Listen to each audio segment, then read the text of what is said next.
10 years, you're going to be pushing 60. Yeah. If I'm still alive. Yeah, so... The home of optimism going along. I know. If I keep doing ultra rights, I might not be. No. I think we should change this podcast to Getting Old. Yeah.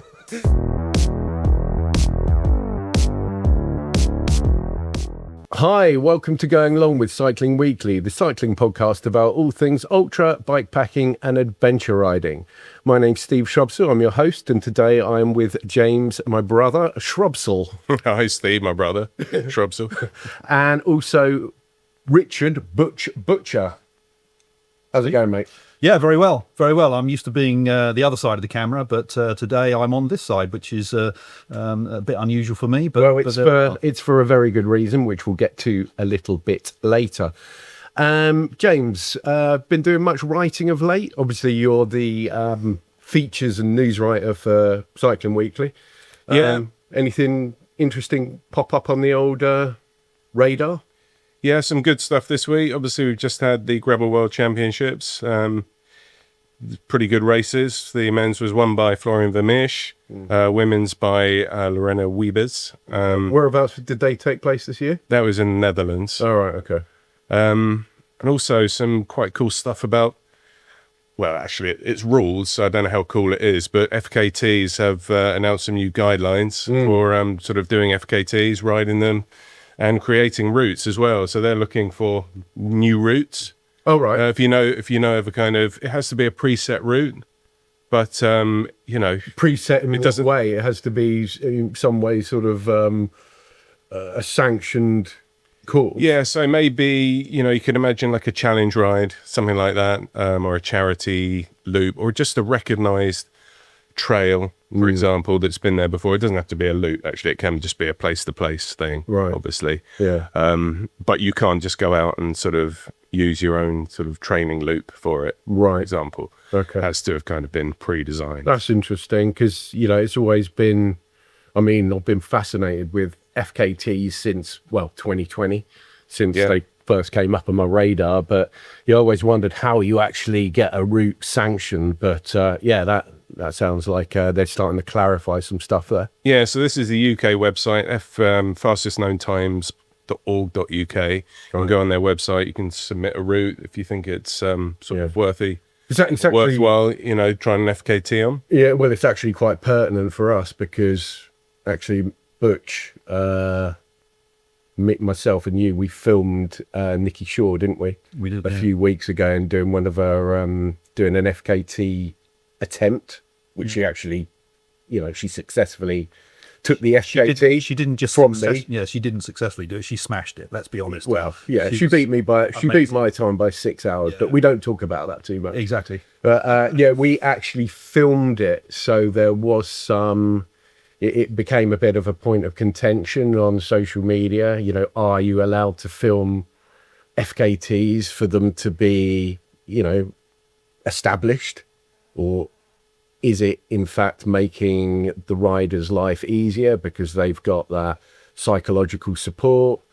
The thought of having somebody just round the corner, maybe just to give them a bit of a morale boost. But we barely spoke to her, but there are new rules on that particular aspect of FKTs as well.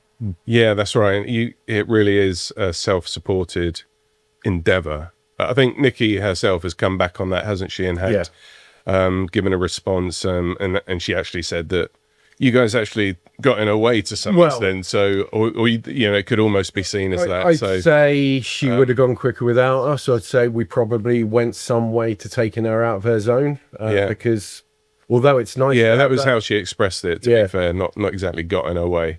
But yeah, it sounds like it's kind of half one. As a photographer, it was a hard one to cover, purely and simply because we didn't get that time. I mean, usually as when you're shooting, you can just, can you just do that again? Yeah. We didn't get that option. Yeah. She couldn't stop, she couldn't interact, she couldn't. So I literally had that. Yeah. I mean, you had to basically short window to actually get the shot. You have to basically drive. We had to keep check of her on the GPS. We had a WhatsApp group where we could track her, but you'd sort of go 10 miles up the road, wait for her, you know, where you knew she was going to come around a corner or at a point of interest. And yeah, so it was minimal interaction, although I did follow her on on an e-bike for a bit, on an e-mountain bike for a bit. So, but got some really nice shots, and the film is coming out soon. Perhaps. Soon it time being the the killer on that one. Yeah. Well, you shouldn't have a hernia. That would make everyone's life a bit easier. Yes, well, let's not go there. Well, we will go there in a minute. Right, talking about, let's move back from FKTs and back to gravel. See this bike behind me? I can see it. Yes, it's, well, for anyone listening, it's a Ribble All Grit TI, and it is a weapon in the right hands. And the reason I'm talking about this particular bike today is that I rode the British National Gravel Championships on it. And did it perform, was it up to scratch, up to expectations? It's an amazing bike. Well, basically, I got the best out of this bike, not at the champs, but I got the best out of it when I was on the road the day before. So I took it out for a quick shakedown. Yeah. And this thing is lively on the road. It ate up sort of British lanes, Yeah. It's incredibly light, compliant, rolls very well, as you expect most bicycles to do. And it's just really fast. On roads, it is really fast. So I thought, right, I'll transfer this speed from this shakedown I gave it on the trail. On the lanes to the national champs. So on the Friday, this was back in sort of mid-September, I took it out and gave it its first sort of ride in earnest at the TT. There was a time trial this year at the British. Yeah, so that's the first, isn't it? That looked really cool, actually. It was cool, and I was expecting to do something reasonable there because, I built up some pretty good sort of 20-minute power, at the beginning of this year. Yeah. I thought there might be some remnants of it. I haven't really done any formal training at all. So, it was only a 13.8 kilometer course, rolling, very few sort of spikes in it, nothing, no climbs of any note. I thought, I could give this a proper nudge. So I went out, got overtaken by my minute man after about 3 miles, but he did go on to win, to be fair. Oh, okay. Well, that's as good an excuse as you're going to get, really, isn't it? 1 hour age group, and I think he top 10'd overall. So, Rich Helm, good job, mate, and thank you for making me feel that big. That big. But, that big! I did all right. I went round there, gravel course. I think I averaged about 19 miles an hour, 320 odd watts for the whole thing. That was over 27 minutes. It was about the same normalized. I know it's like more or less flat course, but I find it quite hard to keep sustained power on outside, basically. I mean, that is quite impressive, actually, because that course has a lot of sharp turns. So you're going to be kind of slowing down and speeding up out of those. Yeah. Although that sort of does make it quite surprising that the normalized power is so similar to the kind of actual. Because there would be power spikes. I was slowing because I'm not that good at bike handling, but I'm getting there. So I was obviously slowing quite dramatically going into corners and powering out of them. Although I spoke to a guy who won the 50 to 55 age group, or 50 to 54. I said, what's the course like? He said, it's rapid. The corners are all doable at speed. For me, they weren't. No. I overcooked it practically every corner. Well, a lot of them, from what I can remember, are sort of 90 degrees. Because you recce'd it ages ago, didn't you? Yeah, we went up there in April. Yeah, you're right. There were 90-degree corners, turns. So what made this bike so good for that course, or for that? Oh, for that course. What are the specs on it? What? Well, I mean, it's just because it's titanium, it makes it light, it makes it compliant, it makes it fast, you know. So, yeah, I mean, it in its essence, it's just a very fast gravel bike, you know. So, but I just couldn't, if it had been on a course without, as you say, James, so many turns, I may have done a bit better. I think I finished like out of 70 odd people, sort of halfway down or something like that. How was it on the sort of on the main race? So yeah, I was Sunday? just about get to the main race. So I treated the TT like my A race of the weekend.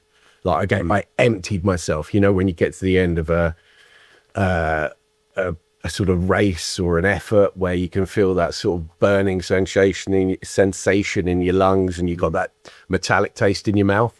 Yeah, I completely smashed it, and that's what I had. You know, I absolutely gutted myself. Yeah, I filleted myself and served myself. sounds like an awful lot of fun. I filleted myself and served myself up on a bed of seasonal vegetables. That's exactly what I did.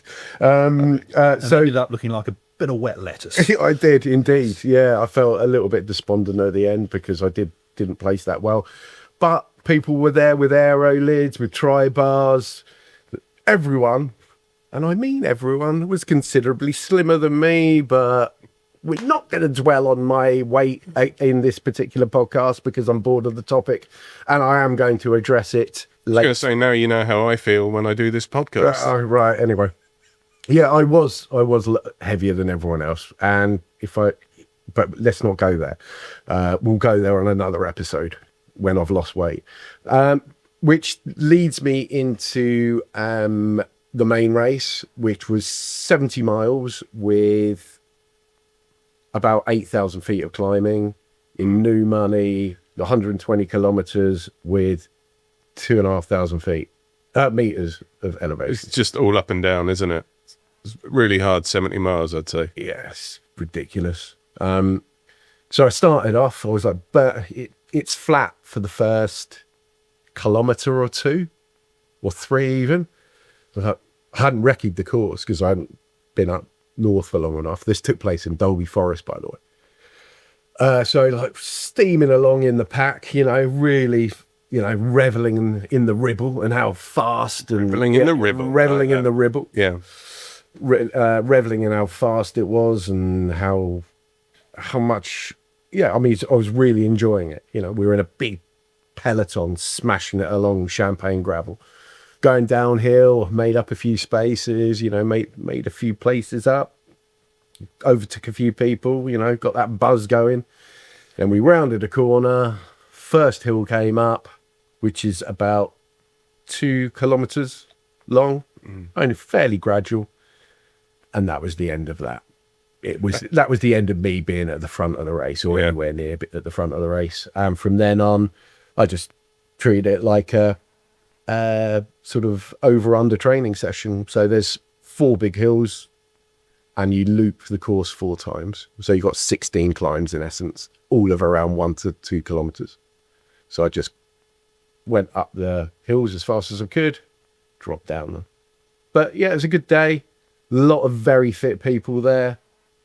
The elites took place on the Sunday. Connor Swift run that.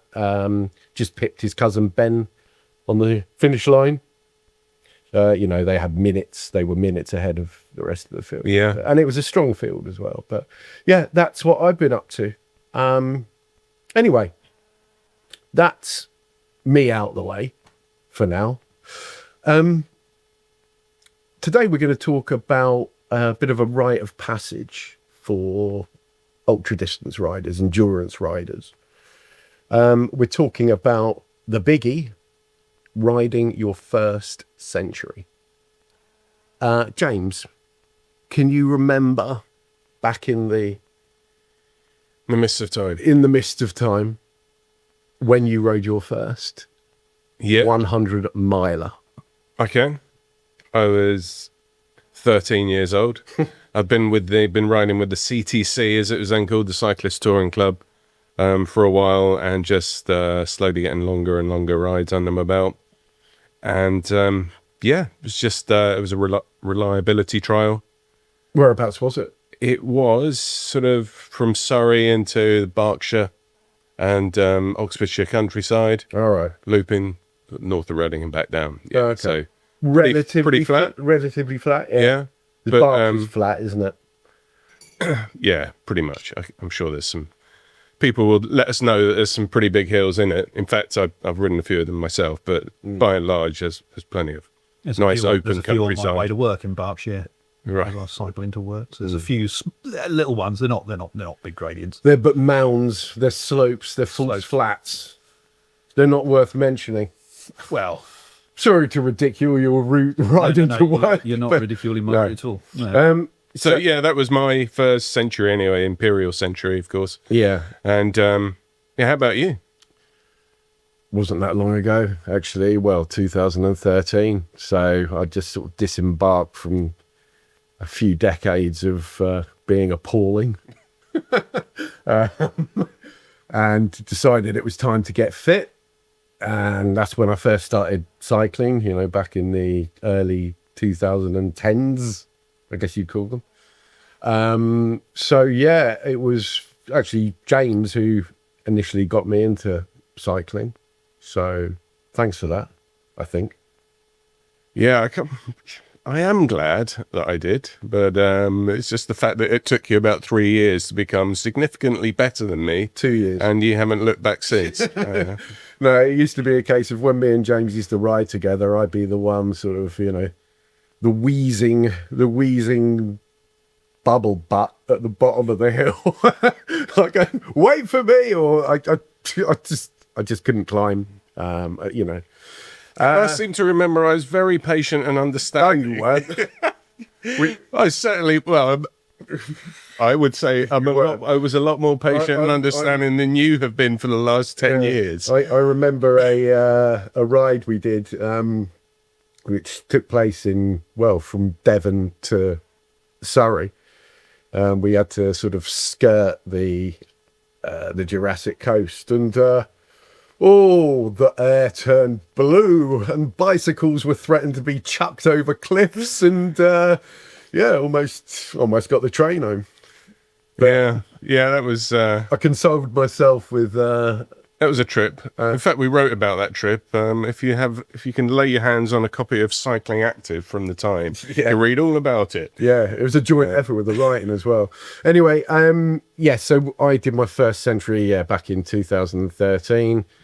I think it might have been on that same route. It was on the same route that I did when I was 13. Yeah.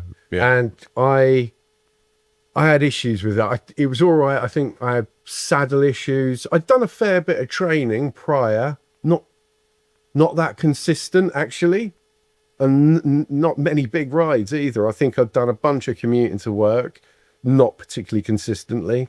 I think I'd done one time trial or something, which you hadn't done much, and it was like it was a solid ride, mate. On the day, we averaged 14 miles an hour, didn't we? So that pales first time out in significance to the first 100 miler we're going to talk about today, which is Richard Butcher.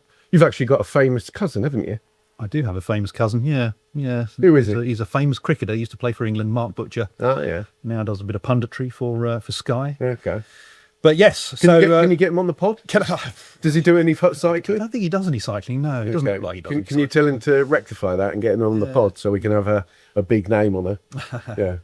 We'll see what we can do. All right, okay, cool. So yeah, my first 100 2 weeks ago. It was, what a ride it was. And the reason I want to talk to you, Butcher, the reason we want to talk to you is how you've sort of embraced cycling after, well, I mean, you're pushing 60 now. Yeah. Pushing 60. Thanks for reminding me. You hadn't done any real physical activity for the prior 30 or years? So look, I've had two stabs at cycling, if I'm being honest. It's but we're not counting doing skits on your BMX. Well, indeed. No, my first bike was a Raleigh Olympus very similar to the T1, the Raleigh T1, because the T1 was red, the Raleigh Olympus was blue, and I loved it. I loved it. It was, You love it the was blue? Just, I love the blue. Yeah. I love the fact that it had Olympic rings around the just top tube. Does that, like, the Olympus, yeah. like a road racer, right? Yeah, That sort of yeah. bike, It was that kind of thing. Well, you've just my been- first kind of like drop handlebar. I was in my element. But that we're talking 35 years ago. I guess it's not quite like the blue factor that you've just been taking pictures No, of. in Factor the Monza. studio. Yes, Yeah. yes. Watch the magazine for the Probably the pictures. Yeah, and everything else. probably a damn sight. Well, more expensive than your Olympus. Definitely. But I think having been a sort of like star photographer on the magazine now for some 2.5 years, by means of osmosis, it's gonna get into your veins somehow, isn't it? This love of inevitable, cycling. yeah. You can't stop it happening. My first sort of like few trips out, I went and covered some of the Tour de France stages, with a journalist, and I was following him up the mountains in the south of France. You came out with Absolutely wonderful. myself and James. That's to right, yeah, we Troyes, did the, where we rode the gravel stage. Yeah, we did. Yeah, Yeah. the Champagne route. Yeah, that was pretty stunning. Yeah. So I think for me, it was just a case of like, I want to be doing this. They're having all the fun. I have to follow you in a car. I have to try and find out where you're going to be next, and so it was like, Yeah. this is something that I've got to do. And at the time, I was like 20 kilos heavier.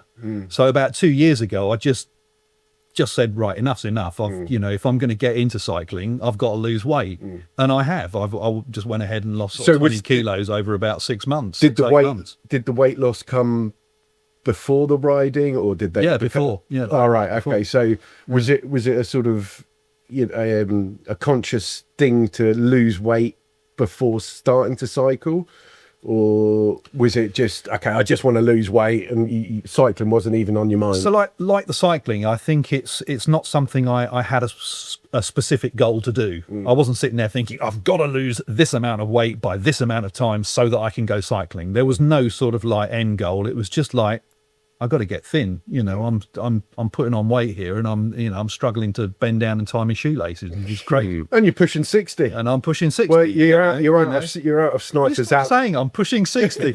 Yeah, I'm well, not pushing. I'm 58.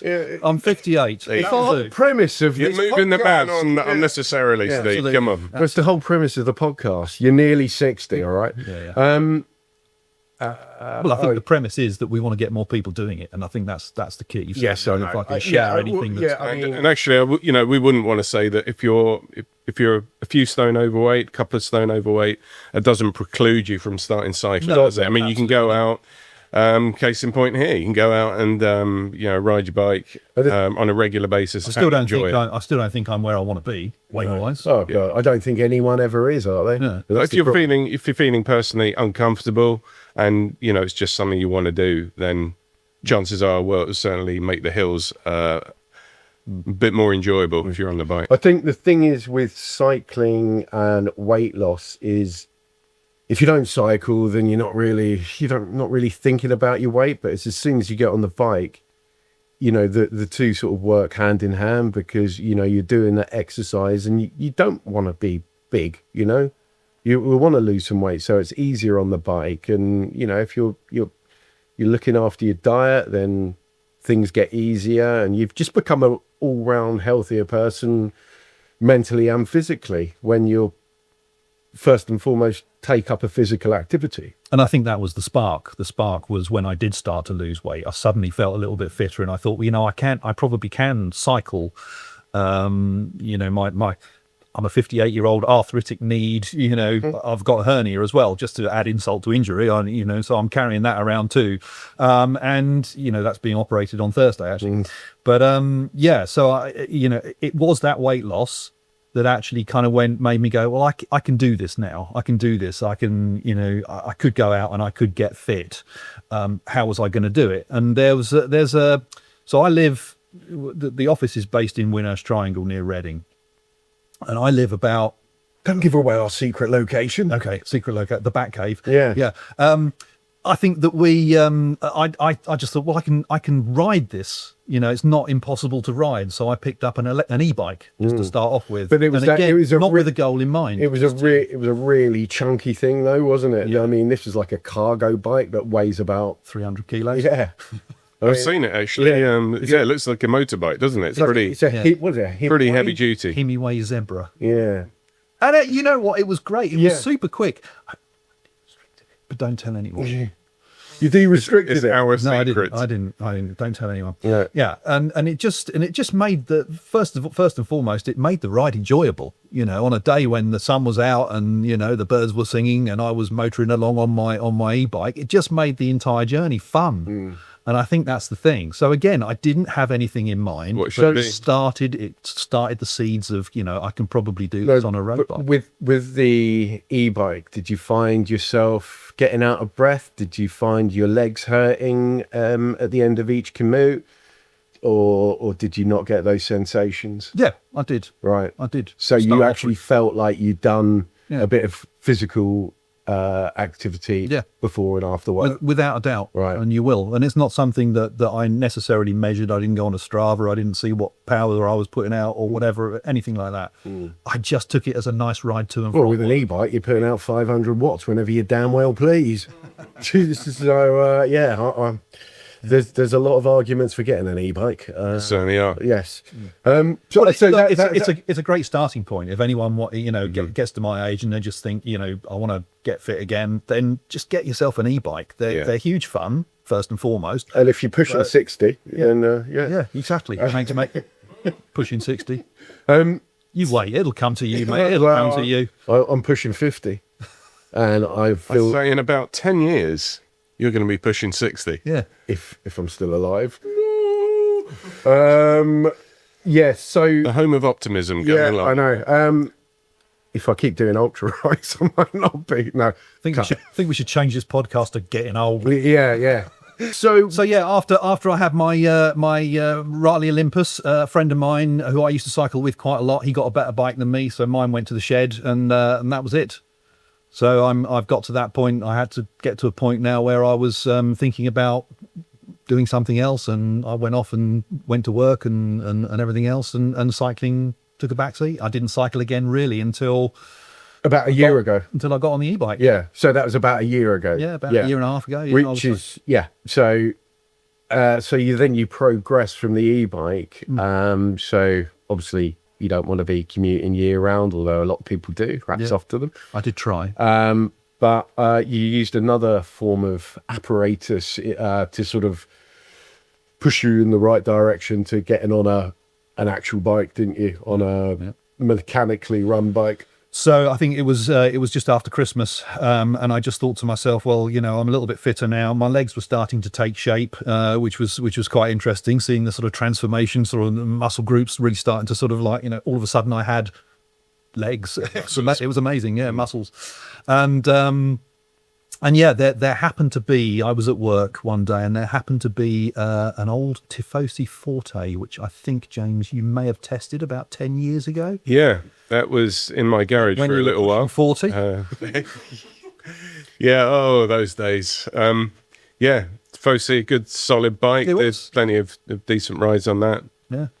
So with the help Perfect of commuter as well. the tech editor at the time, he managed to replace some wheels and got it sort of going well again. And I used that for about 6 months, and that was my first sort of like commuter bike that I was using sort of day in, day out. And again, with no real goal in mind, I never thought to myself, "Oh, I'm going to be doing 100 miles in 6 months' time, or I'm going to be doing whatever it was that I've managed to achieve." I was just cycling to work and back. And I think that's the key. No real goal, just cycle to work and back. And that consistency just kept giving me the, smiles in my legs. What did you get out of those commutes? What did you get out of them? Well, it's just a means to get to work, really. Yeah, but that's what I mean. Why It's not like, use a car?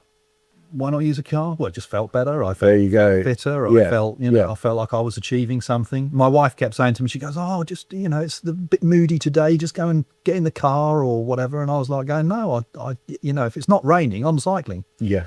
But again, there was So no much- conscious decision. So much to be said for commuting. It's free training. It's base miles.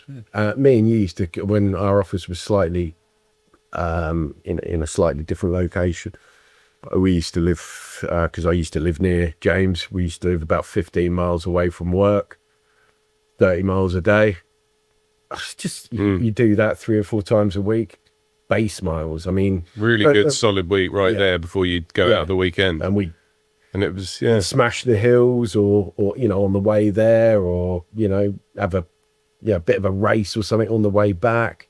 You know, we made a whole segment on Strava from, you know, the village where we lived, to the town where we lived, to the office, you know, see if we could beat it. I mean, commuting is unsung. There's so much to be said for it. And of course, like the sort of mental benefits are huge as well. You get to work feeling like, oh, you've just blown all the cobwebs out, you know, rather than obviously you get in the car and you just sit there, and then you get out of the car and you're just kind of... unlike you two, I'm a solitary rider. I rather like being in my own company, because that's when I can start thinking about the day, or thinking about what I've got to do when I get home. I can get into the zone a lot quicker. No, we didn't really talk to each other on the ride. You still don't, apart from these podcasts. I don't think you... No, it was only for you saying, can you slow down, please, I think. Yeah, probably was, because you didn't really take it into consideration, did you? Yeah, just... I'm so nasty. Off you'd go. Right. Okay, so we derailed again. In winter, you started using Ruvi. Yes. Which is a indoor riding app. Yes. A bit like Zwift, but different. I think it's probably the photographer in me, and the video guy in me, because I like to see for real the environment in which I'm cycling. And of course, Ruvi does give you the video rather more than Zwift or My Whoosh, that's kind of a little bit animated and a little bit, I'm not disputing how good either platform is, but I like Ruvi because if I want to go and ride the Col de Bonete or the Gotthard Pass, I am riding the Col de Bonete and the Gotthard Pass. After a fashion, yeah. And they call it video realistic, don't they, in Ruvi? Right? Yeah. And because they sort of mix in the sort of digital stuff with the actual video of the route, which is quite nice. So you can see yourself. It's not just riding in a video. It's like you can see your avatar there and other people's avatars as well. So I've got a smart bike connected up to Ruvi, so you do get a sense of, you know, the cadence required for pushing yourself up a hill, and you do get a sense of the only thing you don't get, of course, is environment and wind and everything else. But it was unless you got the wife with a hairdryer throwing dead flies at you, that kind of thing, you know. Well, you know, could happen. Yeah, could happen. It was around this time that you started. Obviously, you can't not look at it. You started looking at power. Yep. And you actually, under my instruction, well, not instruction, I just wanted to see what your FTP was, to be honest. You just wanted to show that you could beat me. No, it wasn't that. But I honestly, you know, having a FTP marker, a functional threshold power marker, is a really good barometer of where to start training, or what, you know, intensity to ride up the Col de Bonete or the Gotthard Pass. Yeah. So how did you first? It was this winter, this Christmas just gone, that you did your first FTP test. Yeah. How did you get on? I put out 190. I thought it was more than that. I thought it was like 220. Well, it was kind of fluctuating between 190 and 210. So if we said around 2. No. Was it? I know it was fluctuating between that, but I think the end result was about 220. Okay. Yeah. So 220 after a few months of cycling is pretty solid power, really. Definitely. And what FTP test did you do? It was one on Ruvi. It was a ramp test. A ramp test on Ruvi. Yeah. So, you know, and this is probably where I differ from you elite cyclists. That doesn't worry me. You know, FTPs doesn't worry me. Power outputs don't necessarily worry me. I'm in it because I enjoy it.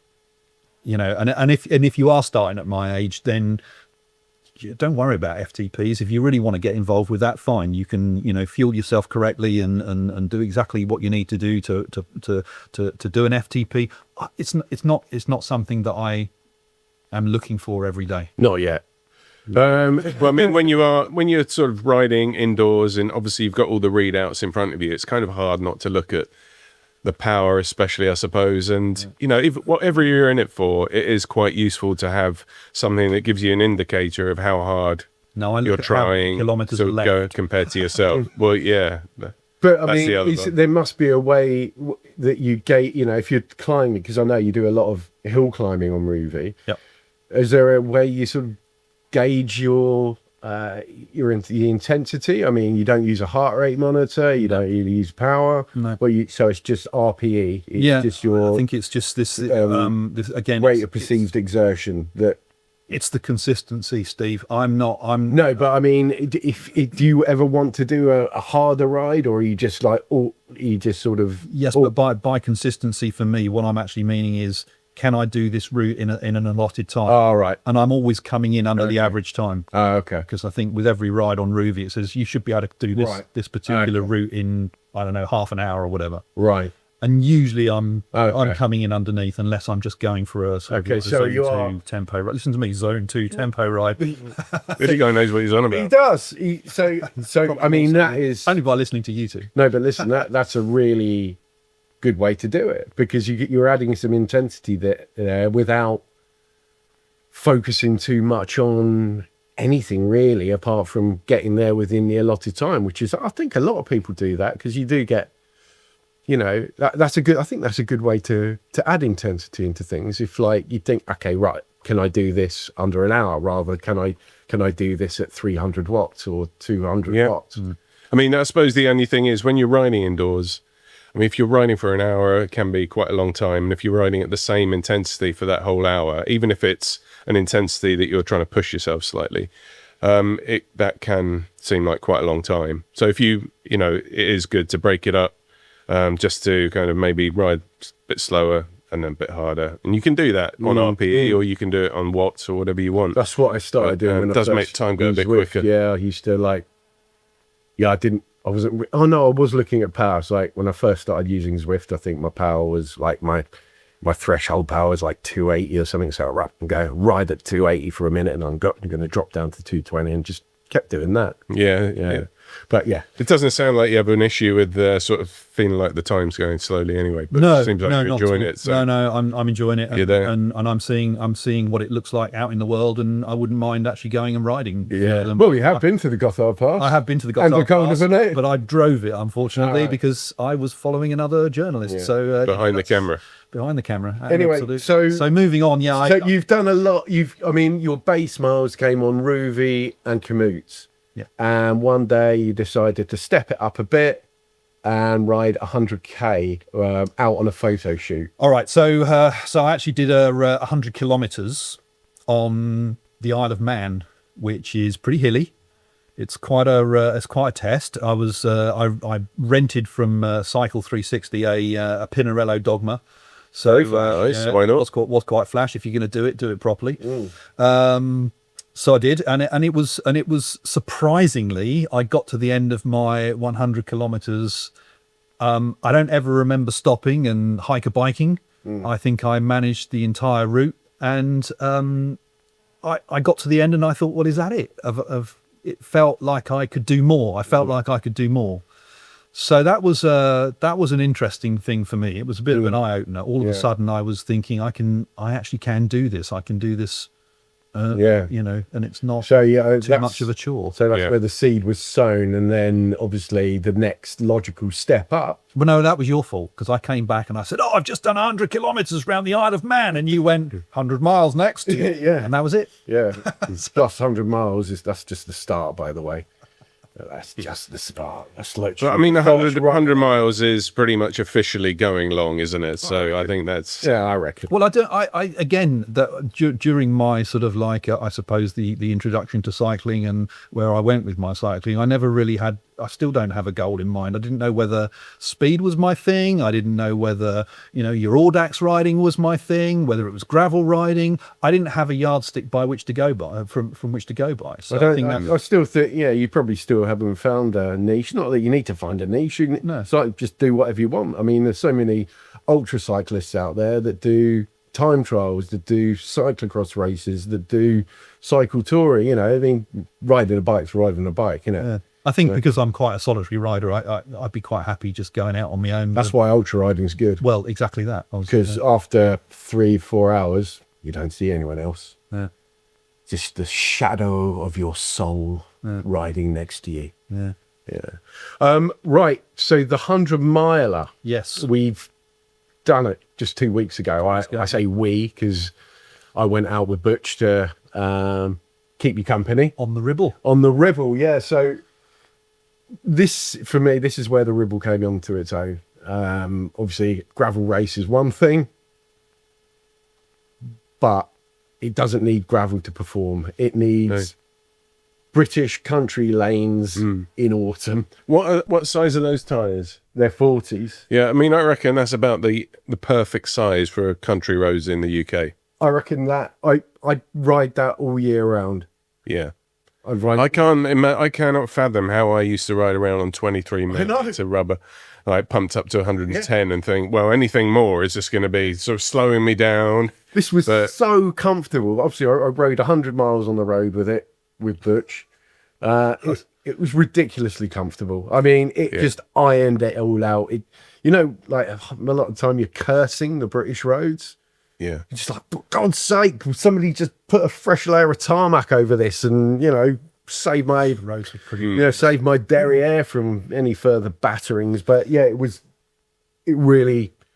Titanium's brilliant for that as well. And titanium, It really so does compliant suck it as up. well. Yeah, really compliant. So Well, I graduated from the Tifosi Forte, and I ended up with a Van Rysel RCR Pro, and it was which was too small. I think it's too small. Was for it? me. It was It looks like it's like a clown. It's like a clown on a little mini It bike. doesn't look that bad. It did. Look at yourself down, but come on. So You've that done morning- the 100 So now. I rode from my house to the office on the morning of the 100. So I'd already done 15k, and I stopped at a traffic light. And as I started again, I thought, what's happened to this bike? And I'm cycling along going, this is weird. What's happened? I feel small all of a sudden. It's because you're riding Didn't next to occur Lee, mate. Well, it didn't occur to me at the time, but my saddle had slipped. Yeah. It had just slipped down, but it had locked in place, and I just kind of sat down thinking it was perfectly normal, and I just thought, no, this doesn't feel right. So I actually did a third of the race, a third of the 100 miles. He was like a bicycling version of John Wayne, like that, with his legs stretched out, bowed out to the side. I kept looking and I at did look at Steve it. I going, did look at him. I just did, like, this isn't right, actually. And then we stopped at about 35 miles and sorted it out. Yeah, I kept looking up at Steve, thinking this looks like Dad's taking his son out for a ride. Yeah. But there we are. Yeah. So anyway, yeah, we managed to get that sorted. It's like all of a sudden, it's like, oh wow, okay. So how did you That's good. feel? Makes a big difference. How did you feel going into this? Like your mindset, not your physical. Mindset, I think probably nervous.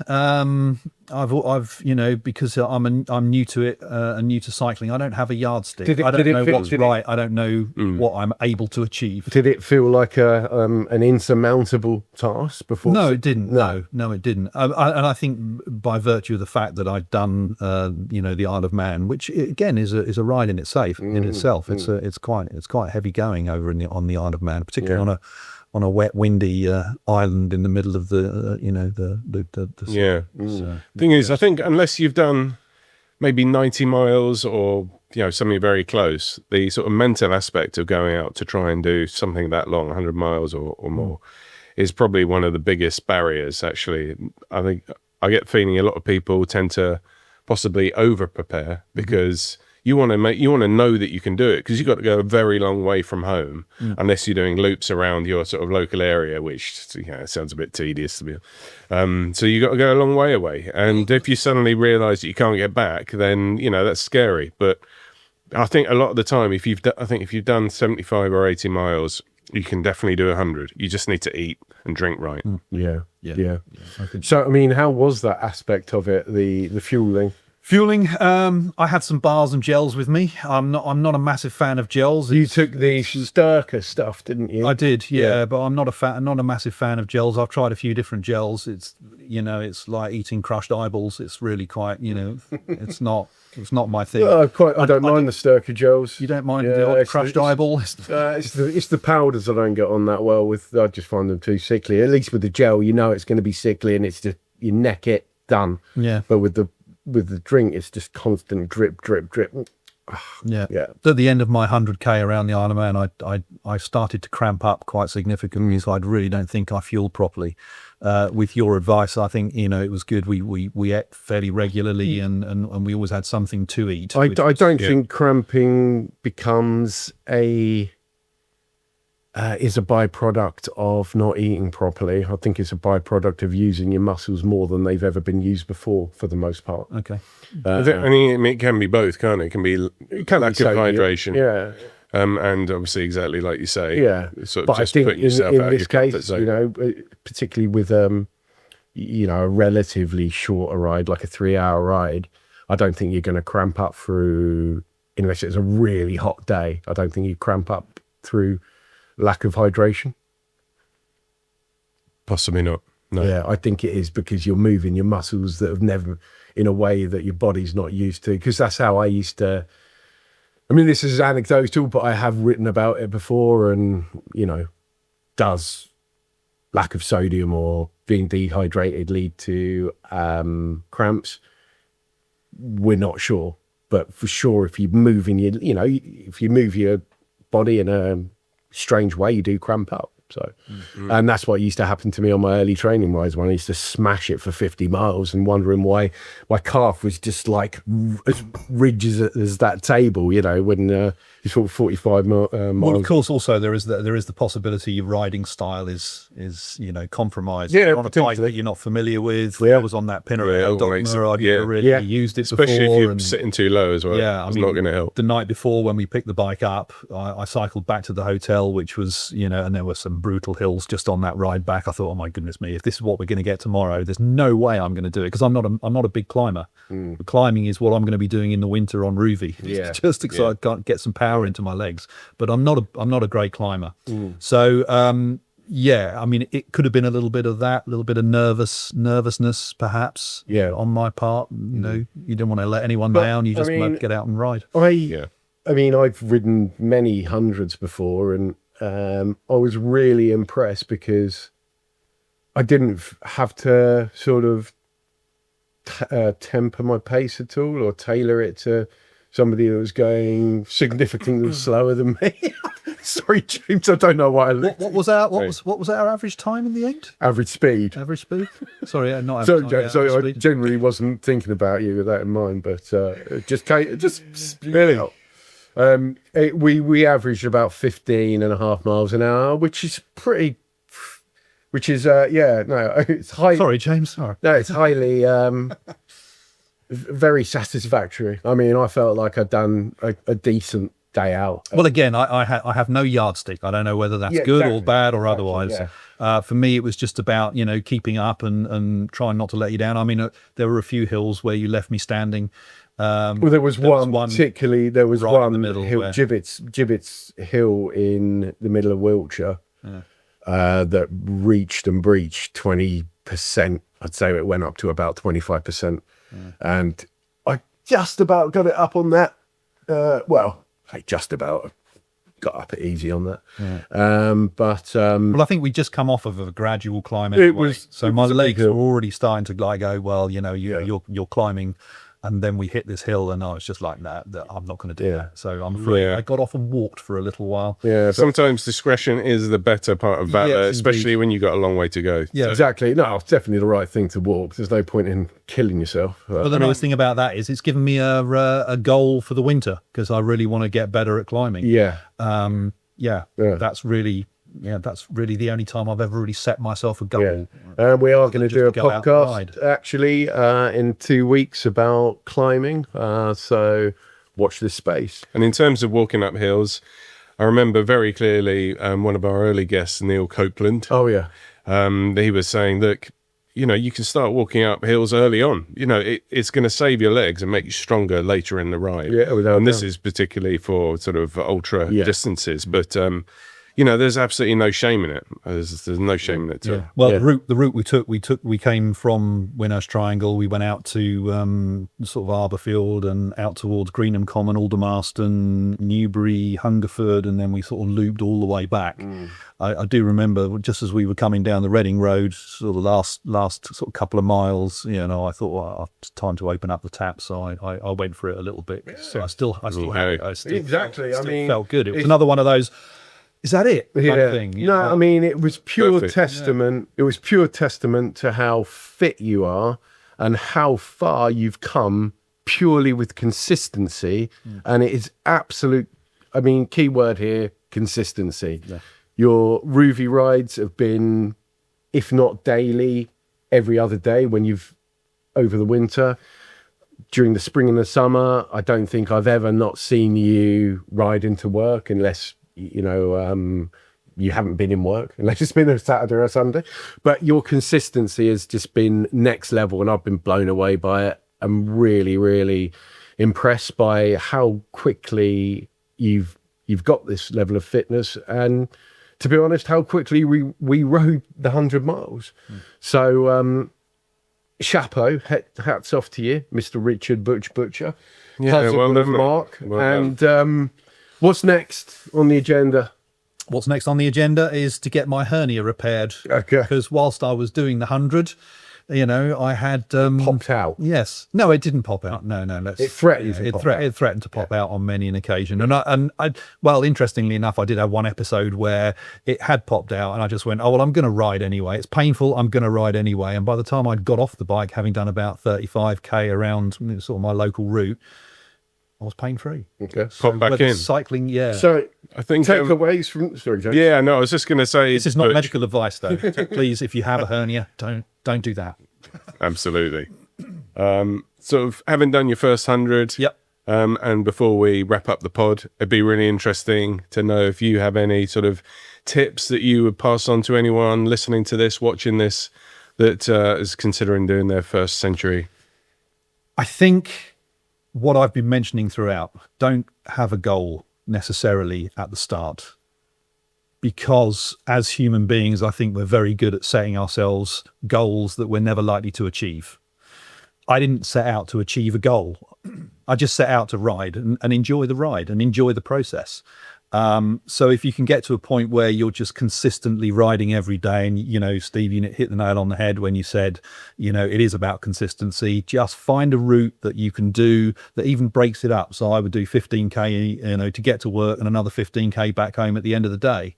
Yeah. So if you can break it up, much the better. So it builds that resistance, you know, slowly but surely. And then once you've done that, don't be afraid to start on an e-bike, get yourself on then onto a road bike, and see where you go from there. And you too could be pushing 60 with a hernia, riding a century. An arthritic 60. Right. Okay. Well, that has been an absolute pleasure talking to you, mate. Thank you. It's been an absolute pleasure, and thanks for seeing me all the way around. Oh no, absolutely. That was a pleasure as well. I mean, it was there was no concessions made at all. I just went for a 100-mile ride with a mate. It's good to me. Yeah. Yeah, well done, mate. Okay. Congratulations. All right. Thank you again for watching, and we'll see you again next week. Bye. Cheers.